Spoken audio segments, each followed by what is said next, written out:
Hi hello నమస్తే welcome to mister Rama.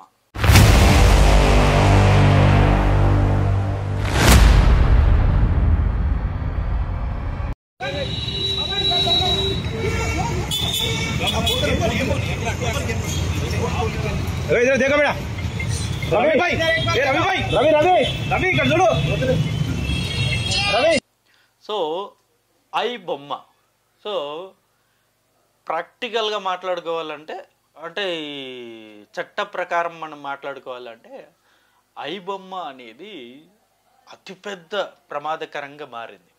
I బొమ్మ ఎప్పుడైతే ఇంట్రడ్యూస్ చేశారో ఐ బొమ్మ ఇంట్రడ్యూస్ చేసిన తర్వాత నిజంగా వాళ్ళు ఏదైతే సినిమాని అప్లోడ్ చేస్తూ ఉన్నారో ఆ సినిమాని గ్రామీణ ప్రాంతాల్లో కూడా చూసేస్తున్నారు. ఎవరే కానీ థియేటర్కి రావడం లేదు, ఎవరే కానీ ఓటీటీస్ అసలు సబ్స్క్రిప్షన్ కొనడం లేదు. గ్రామీణ ప్రాంతాల్లో కూడా ఇప్పటికీ స్టిల్ నాకు కూడా అప్పుడప్పుడు ఫోన్లు వస్తూ ఉంటాయి, మా ఊరి నుండి కావచ్చు లేకపోతే చాలా గ్రామీణ ప్రాంతాల నుండి. అన్న ఫలానా సినిమా ఐ బొమ్మలో వచ్చిందా, అన్న ఓజీ సినిమా ఐ బొమ్మలో వచ్చిందా, అన్న ఈ సినిమా ఐ బొమ్మలో ఇంకా రాలేదేంటి, ఎప్పుడు వస్తుంది అని చెప్పేసి. సో అంత డీప్గా వెళ్ళిపోయింది జనాల్లో అది. ఈ ఐ బొమ్మ రావడం వల్ల చాలామంది సబ్స్క్రిప్షన్ తీసుకోవడం మానేశారు ఓటీటీ. సో జనరల్గా దీనిలో పాజిటివ్స్ ఉన్నాయి, నెగిటివ్స్ ఉన్నాయి ఈ ఐ బొమ్మ పరంగా. సో దీని గురించి కంప్లీట్ మనం డిస్కస్ చేద్దాం. ముందుగా మీ అభిప్రాయం ఏంటి? అసలు ఐ బొమ్మ అనేది మంచిదా, ఐ బొమ్మని తీసేయాలా, ఈ పైరసీని కంప్లీట్గా మనం బ్యాన్ చేయాలా అనేది ఒకసారి మీ అభిప్రాయం ఏంటో కింద కామెంట్ రూపంలో తెలియజేయండి. అలాగే నా ఛానల్ని మీరు ఇంకా సబ్స్క్రైబ్ చేయని వాళ్ళు ఉంటే డెఫినెట్గా సబ్స్క్రైబ్ చేసుకోండి. ఇక వివరాల్లోకి వెళ్ళిపోతే అసలు ఈ ఐ బొమ్మ వ్యవస్థాపకుడు ఎవరు ఈ ఐ బొమ్మను క్రియేట్ చేసింది అని చెప్పేసి మొన్నటి వరకు కూడా చాలామంది తల్లలు పట్టుకున్నారు. అసలు తెలంగాణ ప్రభుత్వం అయితే అసలు పోలీస్ యంత్రాంగం మొత్తం దీని మీద సీరియస్గా లుకౌట్ చేసింది.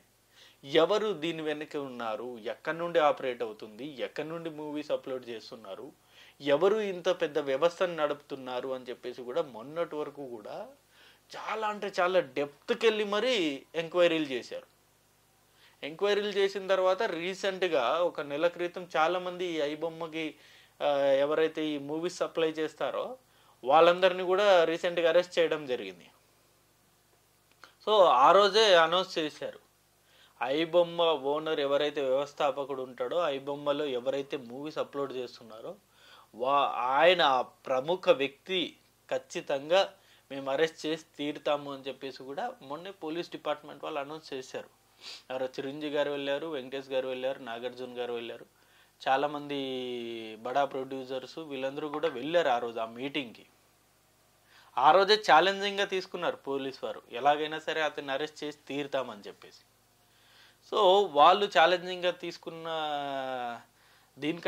దీని కారణంగానే ఈ ఐ బొమ్మ వ్యవస్థాపకుడు ఆయన పేరు ఇమ్మడి రవి. ఎస్, ఇంతవరకు ఎవరో కూడా తెలీదు. ఇప్పుడు ఎవరైతే ఈ ఐ బొమ్మ వెబ్సైట్లో మూవీస్ అప్లోడ్ చేస్తున్నాడో ఆ ప్రముఖ వ్యక్తి ఇమ్మడి రవిని ఇవాళ పోలీసులు అరెస్ట్ చేయడం జరిగింది. అతను కరేబియన్ దేశాల్లో ఉంటున్నారు. కరేబియన్ దేశాల్లో ఉండి ఇక్కడ మన తెలుగు మూవీస్ ఏదైనా సరే ఓటీటీలో వచ్చిన వెంటనే డౌన్లోడ్ చేసి ఐ బొమ్మలో అప్లోడ్ చేసేస్తున్నారు. సో అతని కోసం మొత్తం గాలించారు. అతని దురదృష్టము, ప్రొడ్యూసర్స్ అదృష్టము, ఆయన ఏదో హైదరాబాద్కి రావడం జరిగింది, ఏదో ఫంక్షన్కో దేనికో. వచ్చిన వెంటనే ఆల్రెడీ చాలా లుక్అవుట్లో ఉన్నారు, చాలా డెప్త్కి వెళ్ళి ఎంక్వైరీలు చేశారు కదా. సో అందులో ఈయన ప్రముఖుడని తెలిసింది, వేసారు, అరెస్ట్ చేశారు ఇవాళ కూకట్పల్లిలో. ఇంకేముంది, మొత్తం ఈ ప్రొడ్యూసర్స్ దగ్గర నుండి ఓటీటీ ఓనర్స్ అందరూ కూడా ఫుల్ ఖుషి. కానీ ఇంతటితో ఆగిపోతుందా ఐ బొమ్మని ఆపరేట్ చేయడం, లేకపోతే ఐ బొమ్మలో అప్లోడ్ చేయడమా అంటే ఆగే అవకాశం లేకపోలేదు. ఎందుకంటే అదొక పెద్ద బ్లాక్ మార్కెట్ మాఫియాలా తయారైపోయింది అది. ఎందుకంటే ఎవరు ఎక్కడి నుండి ఆపరేట్ చేస్తున్నారో తెలియదు. మనకు తెలిసి ఈ ఇమ్మడి రవి కుమార్ అనే వ్యక్తి కేవలం ఒక పర్సన్, అతను అప్లోడ్ చేస్తున్నాడు అనుకుంటాం. కానీ అతను ఇంకా పెద్ద టీం ఉంటుంది కదా, వాళ్ళు ఎవరు, ఎక్కడి నుండి అప్లోడ్ చేస్తున్నారు? మీరు ఇప్పటి కూడా స్టిల్ మీరు ibomma.comలో చెక్ చేసుకోవచ్చు, ఇప్పటికీ మూవీస్ అప్లోడ్ అవుతున్నాయి అందులో. అంటే ఇంకెవరో నడుపుతున్నారు దీన్ని. ఇతనితో పాటు ఇతని టీంలు వాళ్ళందరూ కూడా ఉన్నారు. ఇంకా వాళ్ళందరూ అలాగే వర్క్ చేస్తూ ఉంటారు కదా, డిఫరెంట్ ఐపీ అడ్రస్ మీద. వాళ్ళని ట్రేస్ చేసేది ఎవరు? వాళ్ళు హైదరాబాద్కి వచ్చేది ఎప్పుడు, ఇండియాకి వచ్చేది ఎప్పుడు, వాళ్ళని అరెస్ట్ చేసేప్పుడు? సో ఇందులో ప్రాక్టికల్గా ఇతను అరెస్ట్ చేసిన తర్వాత చాలామంది, అంటే ఒక సామాన్య ప్రజల పాయింట్ ఆఫ్ వ్యూలో మనం చూసుకున్నట్టయితే, సామాన్య ప్రజలైతే నిజంగా చాలామంది ఇమ్మడి రవికి సపోర్ట్ చేశారు. ఇమ్మడి రవికుమార్ అరెస్ట్ని చాలామంది ఖండించారు. ఎందుకంటే ఇప్పుడు ఈ ఓటీటీస్ ఏవైతే ఉన్నాయో అది సామాన్య ప్రజలకు అందుబాటులో ఉండవాలి. ప్రైజెస్ అన్నీ కూడా హై రేంజ్లో ఉంటుంది. వాళ్ళు ఏదైనా ఒక కొత్త మూవీ చూడాలంటే హై రేంజ్ ప్రైజెస్ పెట్టి ఆ సబ్స్క్రిప్షన్ తీసుకోవాలి. అదే ఐబొమ్మ అయితే ఫ్రీ కదా. వాళ్ళు జస్ట్ గూగుల్లో ibomma.com సెర్చ్ చేయగానే వాళ్ళు కోరిన మూవీ ఇవాళ ఓటీటీకి వచ్చిందా, నెక్స్ట్ ఫ్యూ అవర్స్లో ఐబొమ్మలో ఉంటుంది. ఇంకా అదృష్టం ఏంటి తెలుసా, ఈ ఐబొమ్మ ఎవరైతే రన్ చేస్తున్నారో వాళ్ళు ఈ పైరసీ మూవీస్ అప్లోడ్ చేయట్లే. సినిమా థియేటర్లో మూవీ షూట్ చేసి ఇంట్లో అప్లోడ్ చేయట్లే. రిలీజ్ రోజు ఎప్పుడే కానీ వాళ్ళు అప్లోడ్ చేయట్లేదు. వాళ్ళు ఓటీటీలు వచ్చిన తర్వాతే అప్లోడ్ చేస్తున్నారు. ఇది చాలామంది ఇంకా కొంచెం అది ప్రొడ్యూసర్స్ రకంగా ఇందులో ఈ అంశంలో ఐబొమ్మ వాళ్ళ ప్రొడ్యూసర్స్ కొంచెం కన్సర్న్ చూపించారే అనుకోవచ్చు. ఎందుకంటే మనం మిగతా సైట్స్ చాలా ఉన్నాయి, మూవీ రూల్స్ కావచ్చు, తమిళ్ ఎంవి కావచ్చు, చాలా ఉన్నాయి కదా. అవి ఏం చేస్తాయి, ఈరోజు సినిమా రిలీజ్ అయింది అనుకోండి, ఈరోజే ఎవరో ఒకరు ఈ థియేటర్లో పిక్చరైజ్ చేస్తారు, వెంటనే వాటిలో అప్లోడ్ చేసేస్తారు. అసలు పట్టుకోవాల్సింది వీళ్ళని. ఈ థియేటర్ ప్రింట్స్ ఎవరైతే ఈ రన్ చేస్తున్నారో వెబ్సైట్లో వాళ్ళని పట్టుకోవాలి.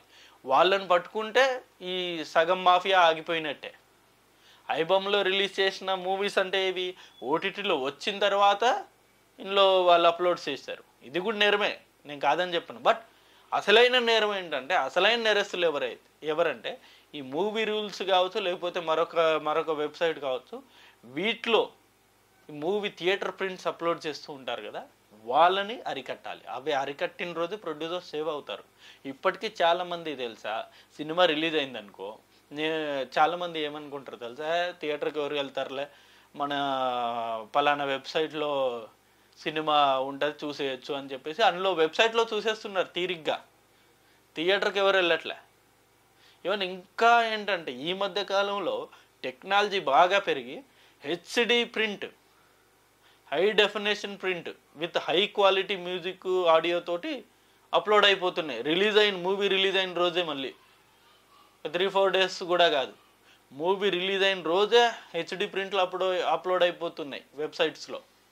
అది ఇంకా దారుణమైన పరిస్థితి. అది దాన్ని అరికట్టాలి ఫస్ట్. అవి అరికట్టిన రోజు ఇలాంటి పైరసీ మొత్తం కొంచెం కంట్రోల్ అయ్యే అవకాశం ఉంటుంది. అవి అరికడితేనే ప్రొడ్యూసర్కి ఎంతో కొంత లాభం చేకూరుతుంది. ఎందుకంటే వాడు థియేటర్ పోవడం మానేస్తాడు, ఈ వెబ్సైట్లో చూసేస్తాడు. ఈ వెబ్సైటే బంద్ అయింది అనుకో, వాడు కంపల్సరీగా వాడు చూడాలనుకుంటే థియేటర్కి వెళ్ళాల్సిందే కదా. సో వీటిని బంద్ చేయాలి ఫస్ట్. ఇంకొకటి ఏంటంటే, ఇప్పటికీ స్టిల్ మొన్న కూడా నాకు తెలిసి సుప్రీంకోర్టు హైకోర్టు అనుకుంటా ఒక ఆర్డర్స్ పాస్ చేసింది. ఇవాళ ఒక సామాన్యుడు లేదా ఒక ఫ్యామిలీ థియేటర్కి వెళ్ళి సినిమా చూసేంత పరిస్థితి ఉందంటారా? అంత రేట్స్, అసలు ఆ రేట్స్ సామాన్య ప్రజలకి, మిడిల్ క్లాస్ పీపుల్కి అందుబాటులో ఉన్నాయా? టికెట్స్ రేట్ దగ్గర నుండి popcorn rates, parking rates, water bottle rates, ప్రతిదీ ఏది కొనాలన్నా రేట్స్.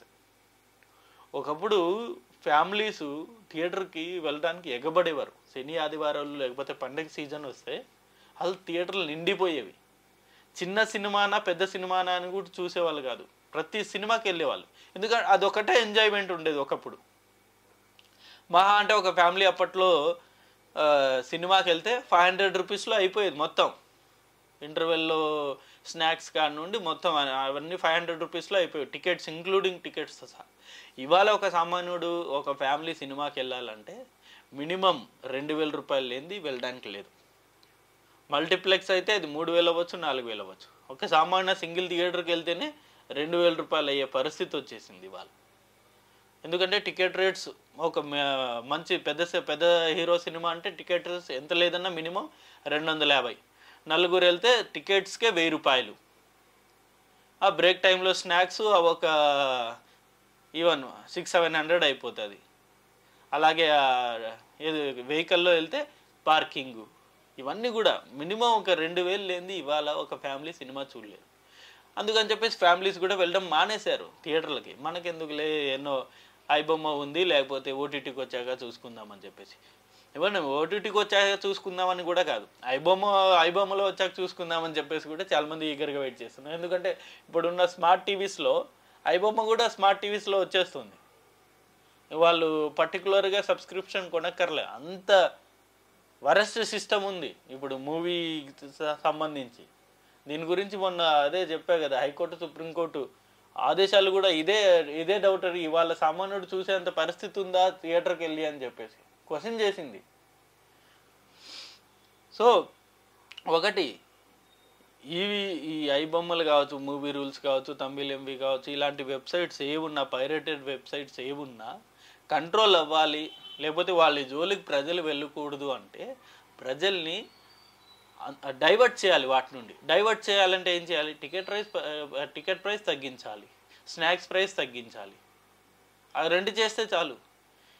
ఎప్పుడు కూడా వెబ్సైట్ల జోలికి వెళ్ళడు, ప్రతి ఒక్కరు సినిమా థియేటర్కే వస్తాడు. ఎందుకంటే జనాలకు ఆ ఎంజాయ్మెంట్ అనేది థియేటర్లో చూస్తేనే వస్తుంది, ఫ్యామిలీకి కానీ లేకపోతే నార్మల్ బ్యాచులర్కి కానీ. ఆ కిక్ అనేది సినిమా థియేటర్లో చూస్తేనే అనుభవిస్తారు వాళ్ళు. అనుభవించాలంటే ఇవాళ హై రేట్స్ వల్ల అది వాళ్ళు వెళ్ళలేకపోతున్నారు. సో ఈ అంశం గురించి కూడా డెఫినెట్గా ఈవెన్ ప్రభుత్వం కూడా ఆలోచించాలి. గతంలో జగన్ గారు మంచి నిర్ణయం తీసుకొచ్చారు, అంటే టికెట్ ప్రైస్ తగ్గించాలి అని చెప్పేసి. బట్ అది కాస్త కొంచెం బ్యాక్ ఫైర్ అయింది. కేవలం అది పవన్ కళ్యాణ్ సినిమాకే టార్గెటెడ్గా చేస్తున్నారని చెప్పేసి రాజకీయ కోణంలో చూసేసరికి అది కాస్త జగన్ గారికే బ్యాక్ ఫైర్ అయిపోయింది.